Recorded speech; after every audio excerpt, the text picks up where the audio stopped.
नमस्कार दोस्तों, स्वागत करते हैं आप सभी का यूनिवर्सिटी जी क्विज में। तो दोस्तों आज की इस वीडियो में हम सभी बिहार डीएलएड एंट्रेंस एग्जाम्स का प्रीवियस क्वेश्चन देखने वाले हैं, जो बिल्कुल ऑथेंटिक रियल पेपर है। आप सभी इस पर ट्रस्ट कर सकते हैं। जो आपका 2024 में एग्जाम हुआ था 1/4/2024 का, उसी का ओरिजिनल पेपर हम सभी देखने वाले हैं। तो जो 2025 में एंट्रेंस एग्जाम्स देने वाले हैं, तो आज की इस वीडियो को शुरू से अंत तक देख लीजिएगा। देखिए प्रीवियस क्वेश्चन अगर देख लीजिएगा तो आपको तैयारी करना आसान हो जाएगा। तो सबसे पहले ये देखिए कि क्वेश्चन किस लेवल का पूछा गया था, किस हिसाब से क्वेश्चन पूछा गया था, कहां से क्वेश्चन पूछा गया है, उसी हिसाब से आप आगे रणनीति बना के तैयारी कर सकते हैं।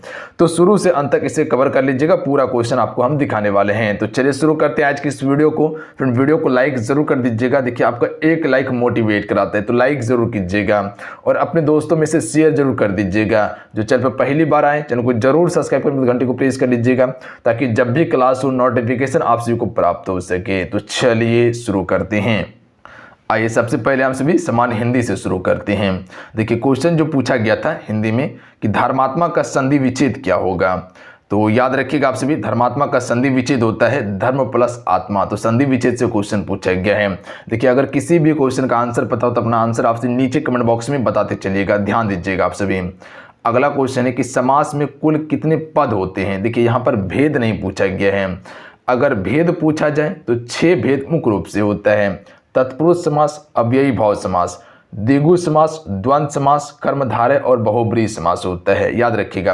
पर यहाँ पर भेद पूछा गया है तो 2 भेद होता है, याद रखिएगा। प्रथम और अंतिम होता है, याद रखिएगा। जैसे एग्जाम्पल में आप सभी ले सकते हैं राजा का भवन, तो राजा एक पद हो गया और इसके बाद भवन आपका एक पद हो गया, याद रखिएगा आप सभी। तो 2 पद होता है हमेशा, इसमें ध्यान देंगे आप सभी। राजभवन। अगला क्वेश्चन देख लीजिएगा, यज्ञशाला में कौन सा समास है। तो देखिए यज्ञशाला में जो है आपका तत्पुरुष समास है। ऑप्शन नंबर इसका ए राइट आंसर होगा। अगर इसका समास विग्रह किया जाए तो याद रखिएगा आप सभी, यज्ञ के लिए शाला, यज्ञ के लिए शाला। तत्पुरुष समास में क्या होता है, जितने भी कारक का आपका प्रतीक चिन्ह है वही आता है। और इसमें मुख्य रूप से देखिएगा तो संप्रदान तत्पुरुष है, याद रखिएगा आप सभी। तो यहाँ पर देखिएगा ये आपको उच्चारण देखने के लिए मिलेगा, यज्ञ के लिए शाला। तो के का उच्चारण, तो जो भी कारक का प्रतीक चिन्ह है वो आपका तत्पुरुष समास में आता है। तो ऑप्शन में एक करेक्ट आंसर होगा। अगला है गद्यांश को पढ़कर यहाँ पर प्रश्न का उत्तर देना था। यहाँ पर देख लीजिएगा रेखांकित दिया है सपूत, इसमें उपसर्ग कौन सा लगा हुआ है। तो सपूत में कौन सा उपसर्ग है। देखिए उपसर्ग जो होता है किसी भी शब्द के आगे लगता है, याद रखिएगा। अब प्रत्यय जो होता है वो किसी भी शब्द के पीछे लगता है और लगकर पूरा शब्द का स्वरूप को चेंज कर देता है। तो यहाँ पर देखिएगा स जो है, स क्या है, ये आपका उपसर्ग है और पूत यहाँ पर मूल शब्द है। तो स इसका बिल्कुल करेक्ट आंसर होगा। अगला क्वेश्चन है 5 नंबर है कि मैं पढ़ रहा हूँ किस वाक्य का उदाहरण है। मैं पढ़ रहा हूँ, याद रखिएगा ये विधेयवाचक वाक्य है। ऑप्शन में ए राइट आंसर होगा। देखिए विधेयवाचक वाक्य में क्या होता है, जिस वाक्य में किसी बात के होने का बोध हो, याद रखिएगा। जिस वाक्य में किसी भी बात का होने का बोध हो वहां पर विधेयवाचक होता है। संदेहवाचक में क्या होता है, किसी पे संदेह हो, याद रखिएगा। कह सकते हैं कि राम ने काम किया होगा, ये संदेह है। राम पटना गया होगा, ये संदेह वाला बात है, याद रखिएगा। इच्छा वाचक में क्या होता है, इच्छा की बोध हो, जैसे हे भगवान मेरा ये काम हो जाए, ये क्या हो गया, इच्छा हो गया, ध्यान दीजिएगा आप सभी। संकेत वाचक में क्या होता है कि किसी चीज का संकेत होता है, ध्यान दीजिएगा। कह सकते कि ये पेन मेरा है, तो यहाँ पर हम संकेत कर रहे कि ये पेन मेरा ही है, याद रखिएगा आप सभी। ऑप्शन में ए यहाँ करेक्ट आंसर होगा। बात समझ रहे हैं। अगला क्वेश्चन देखिए, अन्य सूर्य के लिए सही परिभाषित शब्द नहीं है। इनमें से कौन सा एक सही परिभाषित शब्द नहीं होगा। राइट आंसर ऑप्शन में हो जाएगा संलग्न जो है ये आपका अन्य सूर्य के लिए परिभाषित शब्द नहीं है, जबकि परिशिष्ट है, आसंजक है, अनुलग्नक है। तो ऑप्शन नंबर डी इसका करेक्ट आंसर होगा। अगला है कारक के कितने भेद होते हैं। तो सभी को पता है कि कारक के कुल 8 भेद होते हैं, पता है आप सभी को। और कौन कौन सा भेद होते हैं आप सभी कोई बता सकते हैं हमको, तो याद रखिएगा कर्ता, कर्म, करण, संप्रदान, अपादान, संबंध, अधिकरण और संबोधन होता है, याद रखिएगा आप सभी। तो कुल 8 इसका बिल्कुल करेक्ट आंसर होगा। सम्राट शब्द का स्त्रीलिंग क्या होगा। तो देखिए सम्राट का स्त्रीलिंग होता है सम्राज्ञी। तो ऑप्शन नंबर क्या हो जाएगा, बी करेक्ट आंसर होगा, याद रखिएगा आप सभी। अगला है चादर से बाहर पैर पसारना मुहावरे का अर्थ क्या होगा। तो स्त्रीलिंग से भी क्वेश्चन पूछा गया है, मुहावरे से भी क्वेश्चन आपके पेपर में आया है। तो याद रखिएगा, चादर से बाहर पैर पसारने मुहावरे का अर्थ क्या होता है। ऑप्शन देखिए नीचे दिया हुआ है। तो राइट आंसर हो जाएगा आय से अधिक व्यय करना, यानी option number D correct answer होगा। अगला क्वेश्चन देखिए, इनमें से कौन सा वाक्य अशुद्ध है। तो देखिए अशुद्ध वाक्य इसमें बताना है। ऑप्शन देखिए क्या कहना चाह रहे हैं, मुझे तुम्हारी बातें सुननी पड़ी, ये बिल्कुल सही है। बेटी पराए घर का धन होती है, बिल्कुल सही है। भारत में अनेकों राज्य है, ये गलत है आपका। भारत में अनेकों राज्य नहीं होगा, भारत में अनेक राज्य हैं, याद रखिएगा। अनेकों नहीं होगा, अनेकों की जगह अनेक कर सकते हैं। भारत में क्या है, अनेक राज्य है, ना कि अनेकों राज्य हैं। बाकी बात आपका डी भी सही है कि प्रत्येक वृक्ष फल नहीं देता, जो प्रत्येक वृक्ष होता है वो फल नहीं देता, तो ये भी आपका सत्य है। अगला है, अब दरवाजा खोला जा सकता है, रेखांकित शब्द में पदबंध है। जो यहाँ रेखांकित शब्द है, यहाँ पर कौन सा पदबंध होगा। अब दरवाजा खोला जा सकता है, तो यहाँ क्रिया होने की बात किया गया है कि खोला जा सकता है, तो यहाँ खोलना क्या है, क्रिया है, याद रखिएगा। तो ये आपका क्रिया पदबंध होगा। ऑप्शन में बी बिल्कुल करेक्ट आंसर होगा। देखिए फ्रेंड, जितने भी आपसे जुड़े हैं सेशन को जरूर लाइक कर दीजिएगा, आपका एक लाइक मोटिवेट कराता है। अगर आपको लगता है कि आपके लिए हम मेहनत कर रहे हैं तो ज़रूर एक लाइक कर दीजिएगा, सभी से रिक्वेस्ट रहेगा। और जो भी तैयारी कर रहे हैं बिहार डीएलएड का या एंट्रेंस एग्जाम देने वाले, तो चैनल को जरूर सब्सक्राइब करके घंटी को प्रेस कर लीजिएगा। यहाँ हम आपको कंप्लीट तैयारी करवाएंगे और एप्लीकेशन पे भी हम आप सभी के लिए क्लासेस शुरू कर दिए। तो जो भी क्लास ज्वाइन नहीं किए, जाके ज्वाइन करके तैयारी कर सकते हैं।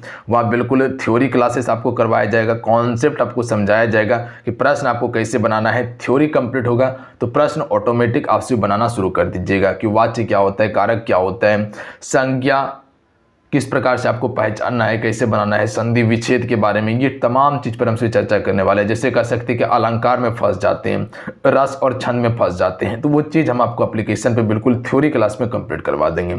तो जिसको भी क्लासेस करना है जाके ज्वाइन कर सकते हैं। अगर आपका सपना है 2025 में एक सीट पक्का करने का बिहार डीएलएड सरकारी कॉलेज में, तो अभी से तैयारी आपसे शुरू कर दीजिए।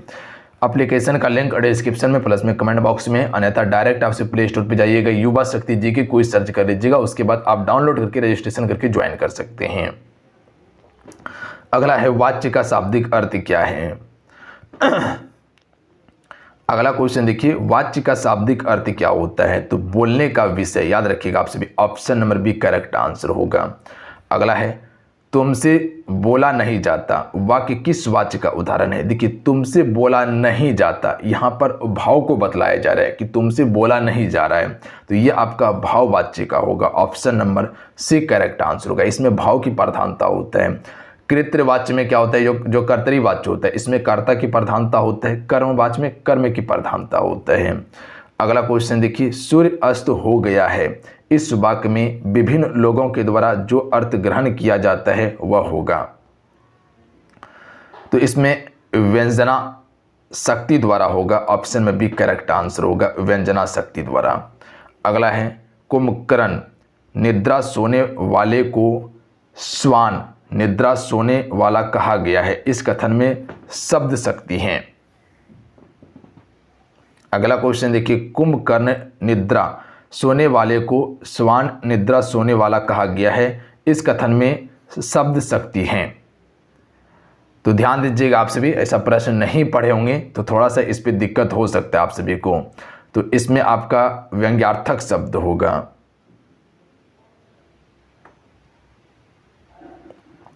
ऑप्शन में डी करेक्ट आंसर होगा। अगला क्वेश्चन देखिए, 3 बेर खाती थी वे 3 बेर खाती थी में कौन सा अलंकार है।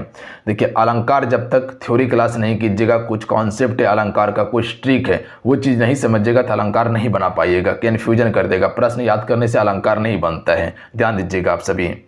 तो ये सारा क्लासेस आपका एप्लीकेशन पे होगा। देखिए 3 बेर खाती है, तो यहाँ पर देखिएगा बेर और बेर, एक बेर का मतलब फल भी होता है और एक बेर का मतलब समय भी होता है, पता है आप सभी को। यानी कि 2 बार बेर आया है, बेर का बार आया है, 2 बार आया है, और दोनों बेर का अर्थ क्या है, अलग अलग है। एक बेर का अर्थ है फल और एक बेर का अर्थ है समय, याद रखिएगा आप सभी। तो यहाँ पर क्या हो जाएगा, यमक अलंकार होगा, याद रखेंगे। Option number A correct answer हो जाएगा। ध्यान दीजिएगा, यमक अलंकार में क्या होता है, जब एक ही शब्द का रिपीटिशन बार बार हो और उसका अर्थ अलग अलग आए, वहाँ पर यमक अलंकार होता है।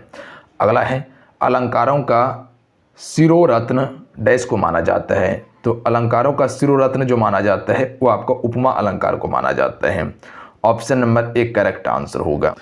अगला क्वेश्चन है कि सिर झुका नियत की मान ली ये बात, स्वयं ही मुरझा गया तेरा हृदय जल जात, उपयुक्त पंक्ति में से कौन सा अलंकार है। चलिए इस क्वेश्चन का राइट आंसर कीजिएगा। यहाँ पर कन्फ्यूजन हो सकता है, यहाँ पर जब तक कॉन्सेप्ट नहीं समझिएगा तो चीज़ें आपका क्लियर नहीं होगा। आंसर सुन लीजिए, इसमें रूपक अलंकार होगा, इसमें रूपी शब्द देखने के लिए मिलता है। अगला क्वेश्चन है कि बढ़त बढ़त संपत्ति सलीलु मन सरोजु बढ़ी जाए में कौन सा अलंकार है। इसमें भी आपका रूपक अलंकार है, ध्यान दीजिएगा आप सभी। अगला क्वेश्चन देखिए 20 नंबर है, ये भी अलंकार से ही क्वेश्चन पूछा गया है कि मानो विधि तन अक्ष छवि स्वच्छ रखबे काज, दृग पग पोछन को भरे भूषण पैन अंदाज। इस पंक्ति में कौन सा अलंकार है। देखिए अलंकार से काफ़ी ज़्यादा क्वेश्चन पूछा गया है, तो अलंकार पे थोड़ा ध्यान देना जरूरी है, ध्यान दीजिएगा। देख रहे सामने में ही आपको देखने के लिए मिला होगा, तो इसमें आपका उत्प्रेक्षा अलंकार है, ध्यान दीजिएगा आप सभी। अगला क्वेश्चन देख लीजिएगा, यहाँ पर भी देखिए अलंकार से ही क्वेश्चन पूछा गया है। आई ऐसी अद्भुत बेला, ना रो सका ना विहंस सका, इस पंक्ति में कौन सा अलंकार है।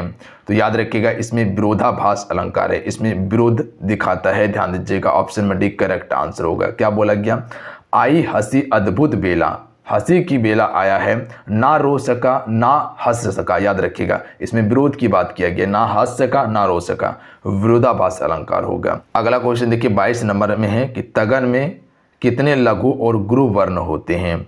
तो देखिए तगन में जो है आपका 2 आपका लघु वर्ण होगा और 1 आपका गुरु वर्ण होगा। देखिए तगन में जो है फ्रेंड, इसमें आपका 1 लघु वर्ण होगा और 2 आपका गुरु वर्ण होगा। तो गुरु वर्ण ये है आपका, 1 लघु वर्ण ये है, तो ऑप्शन में ए इसका करेक्ट आंसर होगा, ध्यान दीजिएगा आप सभी। अगला है किस वर्णिक छंद के प्रत्येक चरण में 1 मगन 1 भगन 1 नगन 1 तगन और 2 गुरु के क्रम से 17वें होते हैं। तो ये किस प्रकार के छंद में होता है। तो याद रखिएगा आप सभी, मंदाक्रांता में होता है। ऑप्शन में 1 करेक्ट आंसर होगा। तो छंद से अभी 2 क्वेश्चन आपसे देखें। अगला क्वेश्चन देखिए, काव्य शोभा कर्ता रो धर्म गुण में कौन सा कथन है, ये सॉरी किसका कथन है। तो ये कथन जो है वामन का कथन है, ध्यान दीजिएगा किसका है, वामन का। अगला है विभाव के कितने भेद होते हैं। तो देखिए विभाव के 2 भेद होते हैं, वो 2 भेद कौन सा है। तो 1 आपका आलंबन विभाव होगा और 1 आपका उत्पीन विभाव होगा।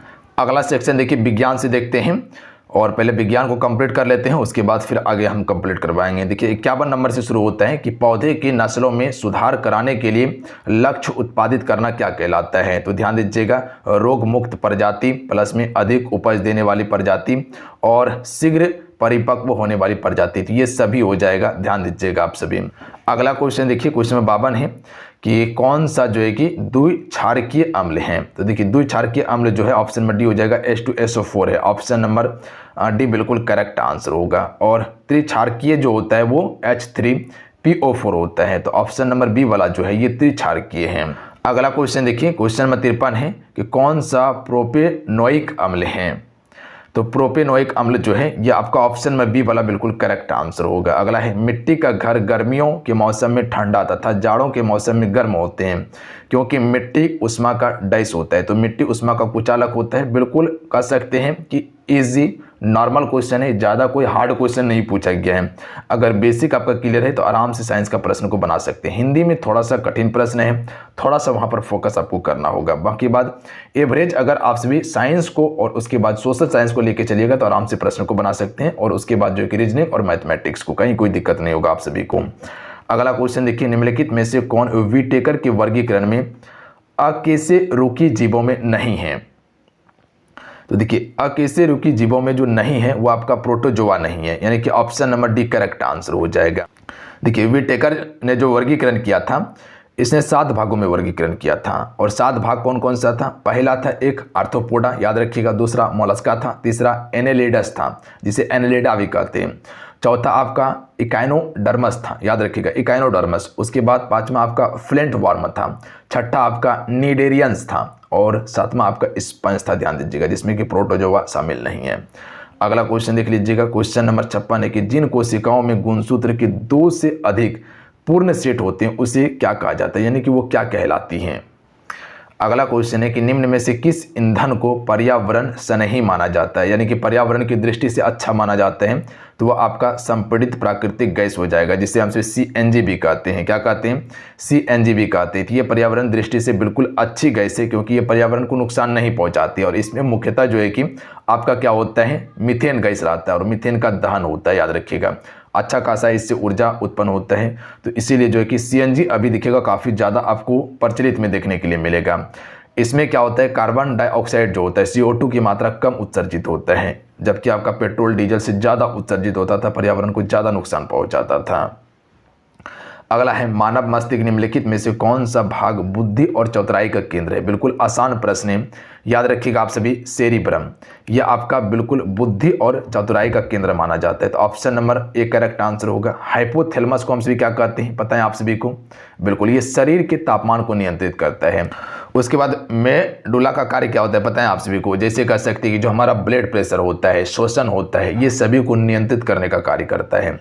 अगला है, निम्नलिखित में से किसमें त्रिगुणित केंद्र पाया जाता है। तो त्रिगुणित केंद्र जो पाया जाता है आपका भ्रू पोषण में पाया जाता है, जिसे हम सभी एंडोस्पर्म कहते हैं। तो भ्रूण जो पोष होता है, भ्रूण पोष, इसी में पाया जाता है। तो ऑप्शन में डी करेक्ट आंसर होगा, ध्यान दीजिएगा। अगला है, कोई कण एक समान चाल से एक वृत्त के अनुदिश गति कर रही है, कण की गति किस प्रकार की है। तो ये आपका द्विविमीय या द्विआयामी गति होगा। तो ऑप्शन नंबर इसका क्या हो जाएगा, बी करेक्ट आंसर होगा, याद रखिएगा आप सभी। क्लियर हैं? अगला क्वेश्चन देखिए, जी का वर्तमान मान लगभग कितना है। तो जी का वर्तमान मान जो है वो आपका 6.673 इंटू 10⁻⁻11 न्यूटन मीटर स्क्वायर प्रति केजी स्क्वायर होगा। तो ऑप्शन नंबर यहाँ पर हम सभी ए की तरफ जा सकते हैं। ऑप्शन में ए बिल्कुल करेक्ट आंसर होगा। छोटी जी का मान कितना होता है, 9.8 होता है। अगला क्वेश्चन देख लीजिएगा कि 900 केजी प्रति मीटर क्यूब घनत्व का एक ठोस तेल पर तैरता है तथा वह तेल 1000 केजी प्रति मीटर क्यूब घनत्व के पानी पर तैरता है, तो तेल का घनत्व केजी मीटर प्रति क्यूब में क्या होगा। तो यहाँ केजी मीटर प्रति क्यूब में 950 आपका केजी मीटर प्रति क्यूब होगा, ध्यान दीजिएगा आप सभी। इसको सॉल्व करना होगा। अगला है, बाहरी कान कहलाता है, तो इसे कर्ण पल्व कहा जाता है। ऑप्शन में एक करेक्ट आंसर होगा। जो भी आपका कॉन्सेप्ट बेस्ड क्वेश्चन है वो हम अलग से आपको क्लासेस देंगे, या क्लास में हम कंप्लीट करवाने वाले वो सभी को, जो थ्योरी वाला है।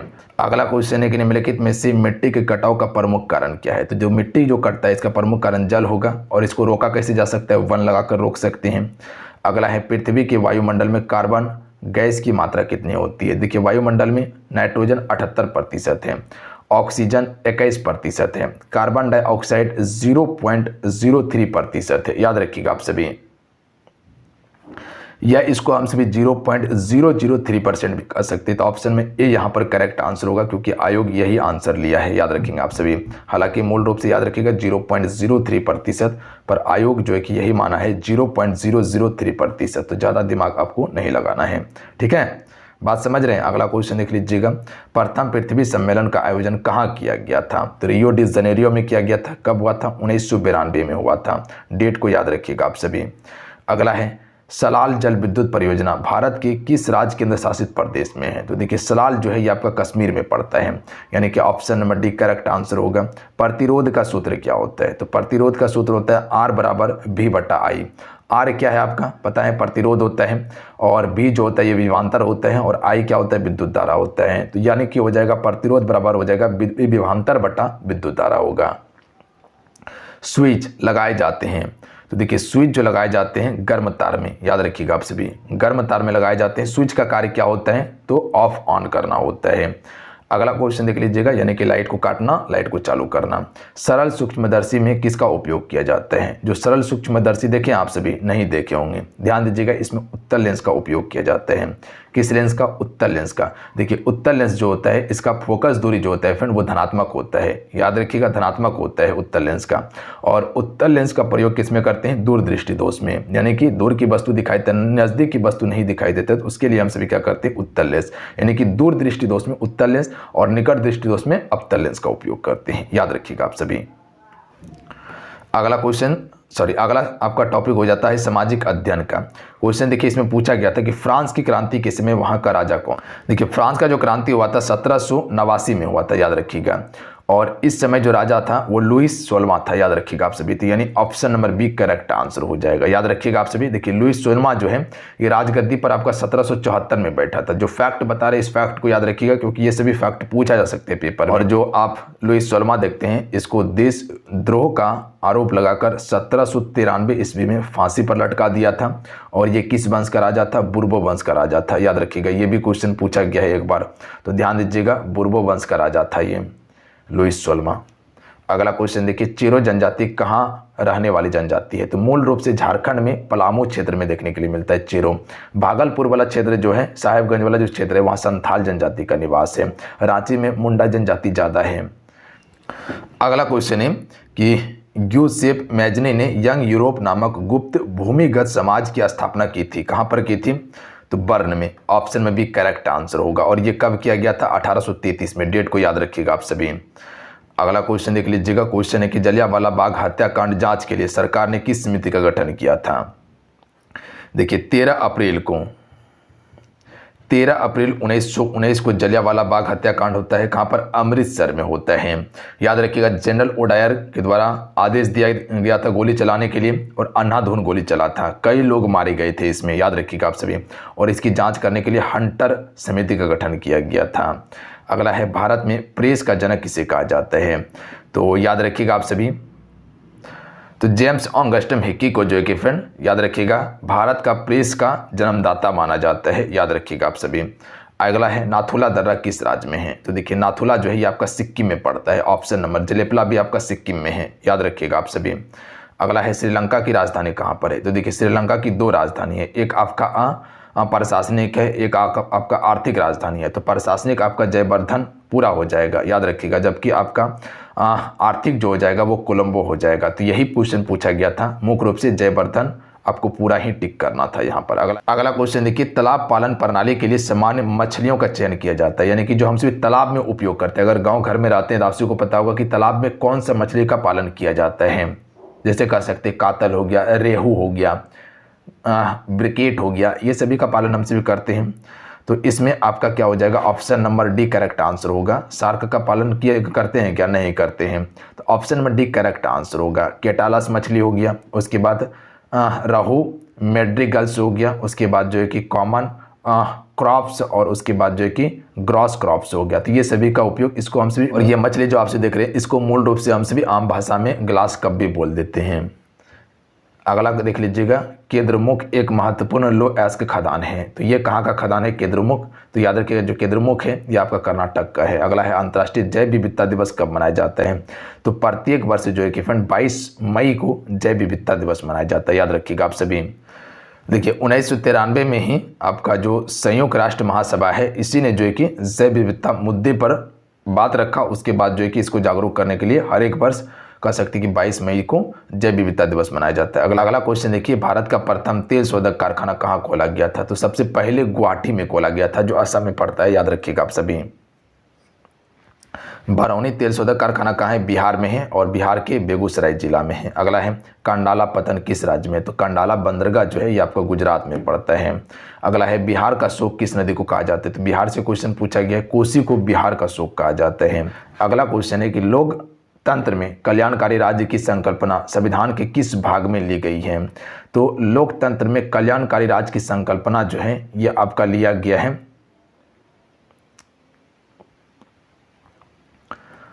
भाग 4, इसका बिल्कुल करेक्ट आंसर होगा, याद रखिएगा। जो आप सभी अनुच्छेद 36 से लेकर 51 नीति निर्देशक तत्व देखते हैं, उसी में आपका लोकतंत्र में कल्याणकारी राज्य की संकल्पना की बात किया गया है, यानी कि भाग 4 इसका बिल्कुल करेक्ट आंसर होगा।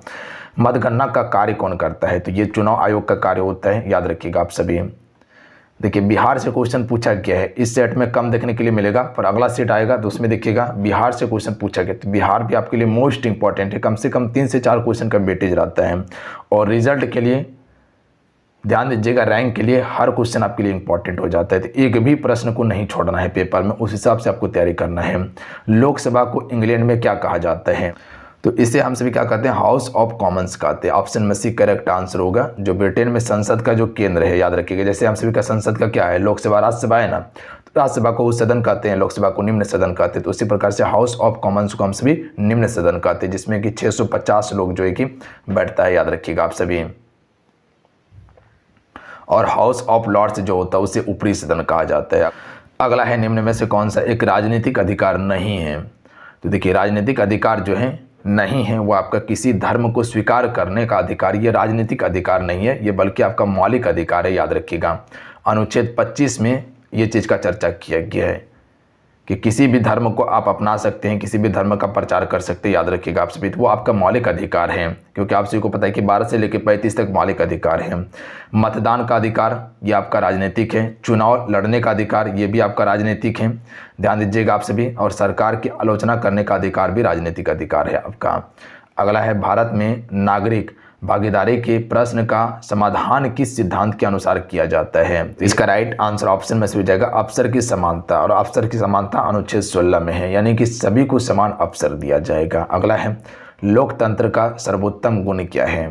राइट आंसर हो जाएगा नागरिकों की गरिमा में वृद्धि। Option number B correct answer होगा। अगला क्वेश्चन देखिए, कौन सा कदम लोकतांत्रिक सुधार का सूचक है। देखिए, लोकतांत्रिक सुधार का सूचक जो है वो आपका पंचायती राज हो जाएगा, याद रखिएगा आप सभी। जो अनुच्छेद आप से 40 देखते हैं इसमें पंचायत का ही चर्चा किया गया है, बट मूल रूप से याद रखिएगा 73वां संविधान संशोधन 1993 में पंचायती राज को संवैधानिक दर्जा दिया गया था, याद रखिएगा। पंचायती राज में 29 विषय दिया गया है कार्य करने के लिए। सबसे पहले पंचायती राज कहाँ लागू किया गया था, राजस्थान के नागौर जिले में किया गया था। दूसरा आंध्र प्रदेश में किया गया था, किसके द्वारा, पंडित जवाहरलाल नेहरू के द्वारा किया गया था। आइए आप थोड़ा सा आपसे रीजनिंग का प्रश्न देख लीजिएगा, तार्किक एवं विश्लेषणात्मक क्षमता को देख लीजिए। क्वेश्चन किस प्रकार से पूछा गया है। रीजनिंग से प्रश्नवाचक चिन्ह के स्थान पर विकल्प बताना है कि थर्मोमीटर से तापमान मापते हैं तो ऑपिसोमीटर से क्या मापते हैं। तो इसका करेक्ट आंसर क्या होगा, कोई बता सकते हैं।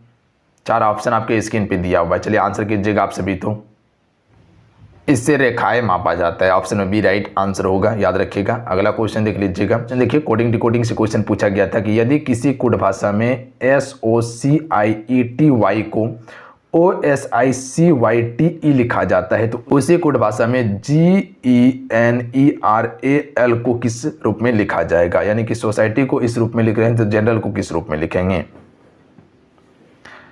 तो यहाँ पर थोड़ा सा आपको क्या करना होगा, कोडिंग डिकोडिंग में आपको सवाल को बनाना होगा। इसको इस प्रकार से बना सकते हैं आप सभी। सबसे पहले आप सभी लिख लीजिए इसको, ध्यान दीजिएगा, SOCIE उसके बाद TY, इसी के नीचे में लिखिए इसको आप। O होगा, S होगा, I होगा, उसके बाद C होगा, Y होगा, उसके बाद T होगा और E होगा। अब देखिए इसको किस प्रकार से बनाइएगा। इसको थोड़ा सा हम चेंज कर देते हैं।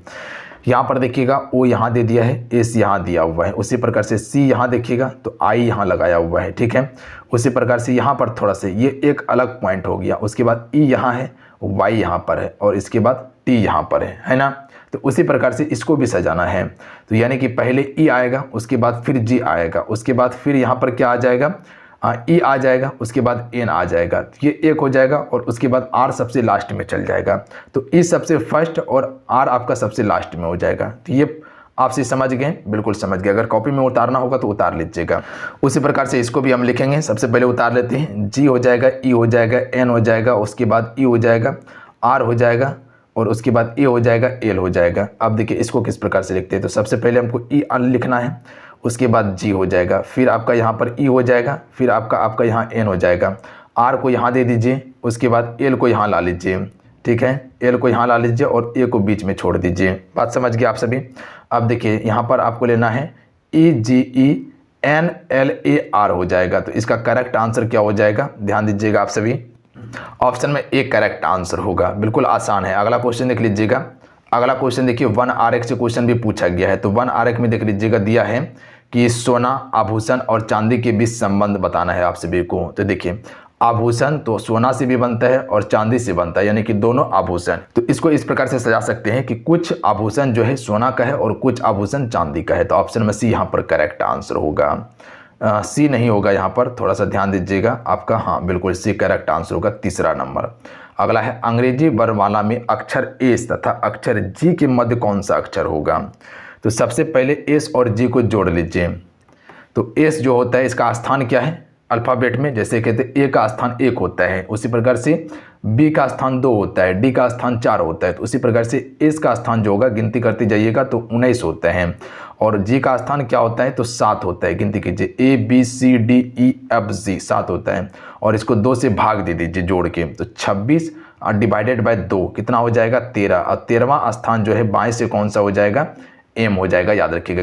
गिनती करके देख लीजिए A B C D E F G H I J K L M, याद रखिएगा 13वां हो जाएगा, 14वां एन हो जाएगा। समझ गए बात को, बिल्कुल समझ गए। सबसे पहले इस पे ध्यान दीजिएगा, देखिए पढ़िएगा ए बी सी डी ई 5 लड़का एक वृत्त में बैठा है, ये नहीं कहा गया है कि वृत्त के अंदर बैठा है या वृत्त के बाहर बैठा है। तो अब यहाँ पर समझिएगा, इसमें दायां इस साइड जाएगा और बायां इस साइड जाएगा, याद रखिएगा। कुछ नहीं कहा जाए तो दायां इधर जाएगा बायां इधर जाएगा। अगर केंद्र की ओर मुख करके बात किया जाए तब दायां आपका इधर घूमेगा बायां इधर घूमेगा। तो सबसे पहले एक वृत्त बना लीजिए आप सभी, बात समझ गए। वृत्त बनाए, इसमें 5 लड़का को बैठाना है, तो 1 हो गया 2 हो गया 3 हो गया 4 हो गया और एक 5 लड़का हो गया, ठीक है। दायां समझ गए कि दायां इधर जाएगा, ये हो गया दायां ओर और ये हो गया आपका बायां ओर। ध्यान देंगे आप सभी, यहाँ पर बात समझिएगा, यहीं पर प्रश्न गलती होने का चांस बन जाता है। अब आइए थोड़ा सा समझ गए, पहले इसको हटका देते हैं, उसके बाद फिर आपको समझाते हैं। क्वेश्चन देखिए क्या कहना चाह रहा है कि सी ई के ठीक बाईं ओर बैठा हुआ है, तो ई को हम कहीं बैठा देंगे, ठीक है। उसके बाद सी को उसका बाईं ओर बैठाना है हमको, तो ई को हम नीचे बैठा देते हैं। बात समझिए, ई को हम यहाँ बैठा दिए, इसका बायां इधर नहीं जाएगा, इधर जाएगा बायां नहीं जाएगा, इधर दायां जाएगा, तो बायां इधर जाएगा, याद रखिएगा। तो बाईं ओर ठीक बाईं ओर बैठा है कौन सी, तो सी को यहाँ बैठा दिए हम सभी, बात समझ गए। सी को कहाँ बैठा दिए, सी को यहाँ बैठा दिए।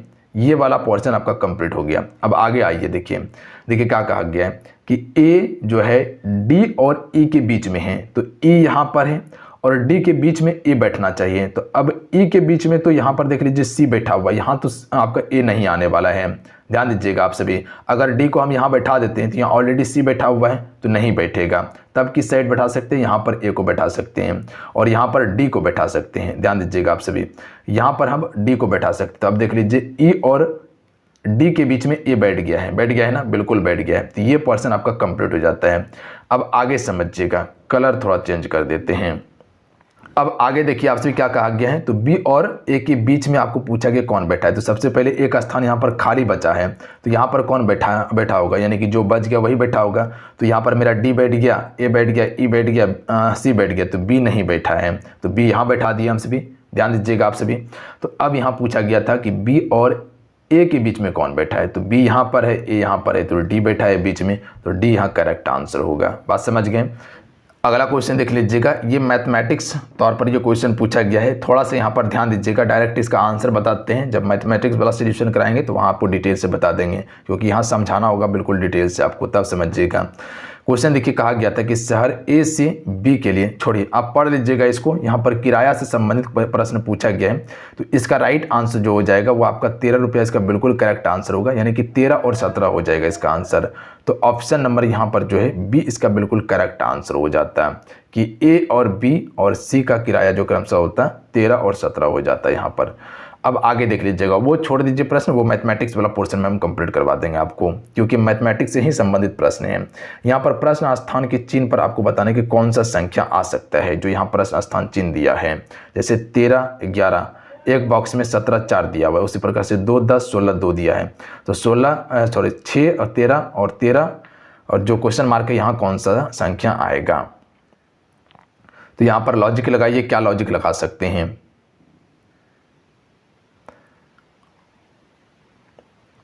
देखिए ये दोनों को पहले प्लस कीजिए, 13 और 17 क्या हो जाएगा 20 हो जाएगा, और फिर ये दोनों को प्लस कीजिए, 11 और 4 कितना हो जाएगा पता है 15 हो जाएगा, और दोनों को माइनस कर दीजिए तो कितना बच जाता है 5 बच जाता है। उसी प्रकार से आगे देख लीजिए आप सभी, ये दोनों को प्लस कीजिए तो 16 2 18 हो जाएगा, फिर ये दोनों को प्लस कीजिए तो 10 2 12 हो जाएगा, दोनों को माइनस कीजिए तो कितना बच जाता है 6 बच जाता है, यानी पहले 5 बचा उसके बाद 6 बचा है, ठीक है, यानी कि 1 का डिफरेंस यहाँ पर आ। उसी प्रकार से यहाँ पर देख लीजिएगा, यहाँ पर आपका हो जाएगा 13 और 6 कितना हो जाएगा 19 आ जाएगा, ठीक है।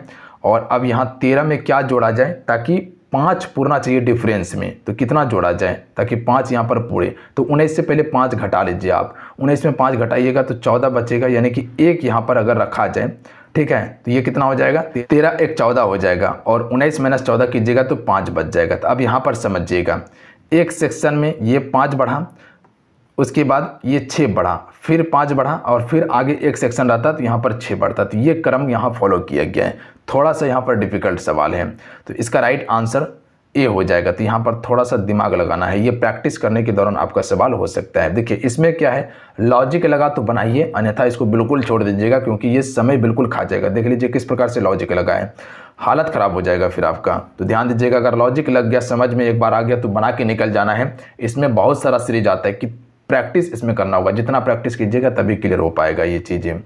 अगला क्वेश्चन लिख लीजिएगा, ये श्रृंखला दिया हुआ है 544, 509, 474, 439, आगे कौन सा श्रृंखला होगा। तो यहाँ पर थोड़ा सा ध्यान दीजिएगा, ये तुरंत लॉजिक लग जाएगा। घटा दीजिए, -35 है, ये -35 है। उसी प्रकार से यहाँ पर देखिएगा, ये भी -35 है आपका, है ना, -35 है, यहाँ पर भी -35 ही है। तो आगे भी -35 कर लीजिए, 439 से -35 कीजिएगा तो 404 बचेगा। तो 404 इसका बिल्कुल करेक्ट आंसर होगा। तो ये तुरंत लॉजिक लग गया आपका, बिल्कुल आसान प्रश्न था ये आपका।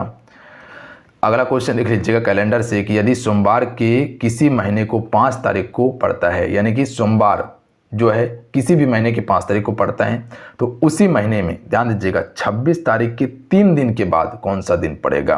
तो यहाँ समझिए आप सभी, 26 तारीख के 3 दिन के बाद, तो 26 में 3 जोड़ दीजिए तो कितना हो जाएगा, 29 हो जाएगा। ठीक है, अब 29 में आप सभी क्या करना है, उसी महीना में याद रखिएगा 29 में आपको 5 को माइनस कर देना है क्योंकि 5 दिन बीत गया है और उस दिन सोमवार है। तो 29 में 5 को माइनस कर दीजिएगा तो कितना बचेगा, 24 बचेगा। और 24 को अब 7 से भाग दीजिए क्योंकि सप्ताह जो होता है वो 7 दिन में रिपीट होता है, याद रखिएगा आप सभी, 7 दिन में सप्ताह रिपीट होता है, यानी कि 7 दिन के बाद फिर से आपका सप्ताह शुरू हो जाता है। तो यहाँ 24 बचा, 24 को 7 से भाग कीजिए तो शेषफल कितना होगा, 7 × 14 7 या 21, 21 कट गया, बच गया शेषफल आपका 3। अब 3 जोड़िए सोमवार में, तो सोमवार के बाद क्या हो जाएगा, मंगल बुध बृहस्पति, यानी कि जो शेषफल बचा उसको जोड़ते चलना है। तो सोमवार था, उसके बाद मंगल बुध बृहस्पति, इसके बाद गुरुवार इसका बिल्कुल करेक्ट आंसर होगा। ये सभी एप्लीकेशन पे बिल्कुल हम आपको डिटेल में पढ़ाएंगे, कॉन्सेप्ट समझाएंगे, कैसे आपको पकड़ना है सवाल को, कैसे आपको बनाना है, क्या इसका कॉन्सेप्ट है, वो तमाम चीज़ पर हमसे चर्चा करने वाले हैं। बात समझ गए, फिर से एक बार समझा देते हैं क्या कहना चाह रहे हैं। कोई सा भी महीना है उसका 5 तारीख को सोमवार था, यानी कि वो महीना का 5 तारीख खत्म हो चुका है, याद रखिएगा। यानी कह सकते हैं कि 1 2 3 4 5, ये 5वां दिन सोमवार था, तो ये 5 दिन इसका खत्म हो चुका है, याद रखिएगा, 5वां दिन इसका सोमवार था।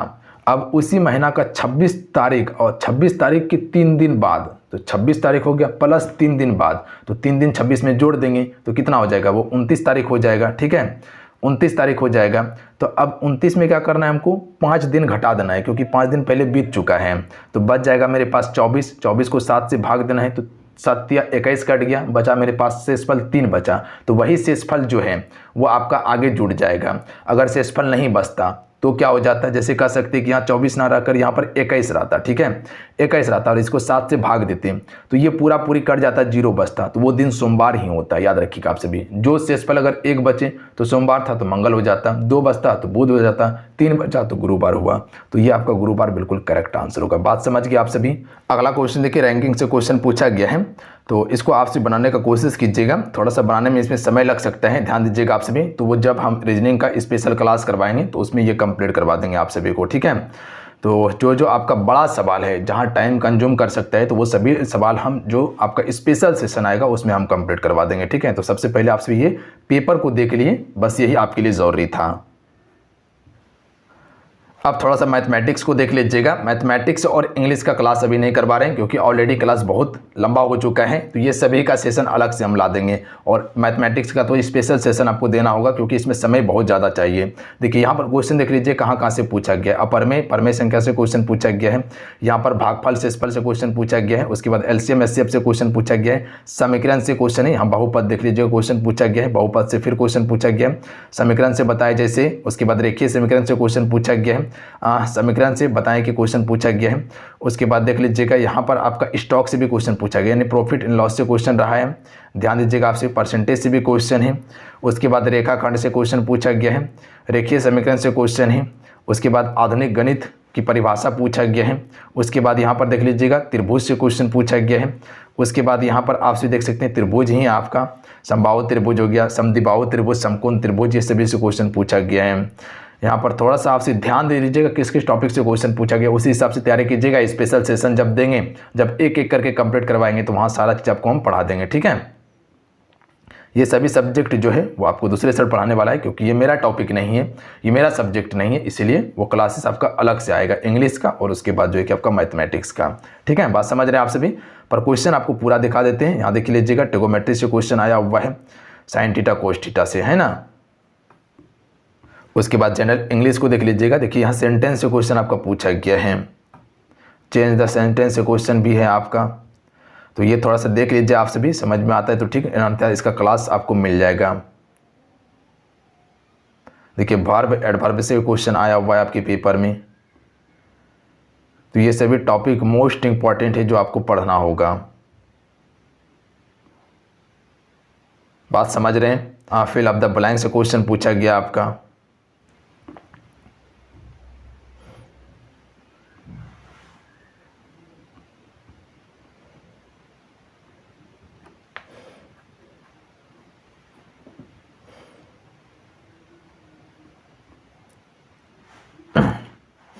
तो यहाँ पर पूरा देख लीजिए, 20 क्वेश्चन इंग्लिश से पूछा गया था। तो ये तमाम जो है कि आपका बिहार डीएलएड एग्जाम में क्वेश्चन पूछा गया, बिल्कुल ओरिजिनल क्वेश्चन है। और हमें उम्मीद है कि आप सभी बिल्कुल डिटेल से चीज़ें देखे होंगे, और जो बच गया है वो आपका नेक्स्ट सेशन में हम कंप्लीट करवा देंगे। मिलते हैं। जय हिंद, वंदे मातरम। ध्यान रखिएगा, पढ़ाई करते रहिएगा। फिर जाते जाते सेशन को लाइक करके शेयर करके जाइएगा। जितने भी हैं पेपर आपको कंप्लीट दिखाएं, ये बिल्कुल ऑथेंटिक रियल पेपर है, और इसी प्रकार का क्वेश्चन पूछा गया आपके पेपर में, कहीं कोई दिक्कत नहीं है, आराम से तैयारी करके जा सकते हैं आप सभी। देखिए हार्ड पोर्शन आपका हिंदी का है, थोड़ा सा हिंदी को कवर करना जरूरी है। बाकी बात आप कर सकते हैं कि इजी टू मॉडरेट क्वेश्चन है, आराम से आप सॉल्व कर सकते हैं। अगर आप तैयारी कीजिएगा, बेसिक तैयारी, तो काम हो जाएगा आपका, ठीक है। इसीलिए एप्लीकेशन को जाके ज्वाइन कर लीजिएगा, वहाँ आपको बिल्कुल जीरो से लेके हम हीरो तक आपको कंप्लीट करवाने वाले हैं, यानी कि लो से लेके अपर तक आपको पढ़ाने वाले, ताकि आपका प्रश्न ना छूटे पेपर में। ध्यान दीजिएगा आप सभी। तो जाइए एप्लीकेशन को ज्वाइन करके तैयारी कर सकते हैं आप सभी। एप्लीकेशन पे कोर्सेज अवेलेबल है, कोर्स लॉन्च किया गया है,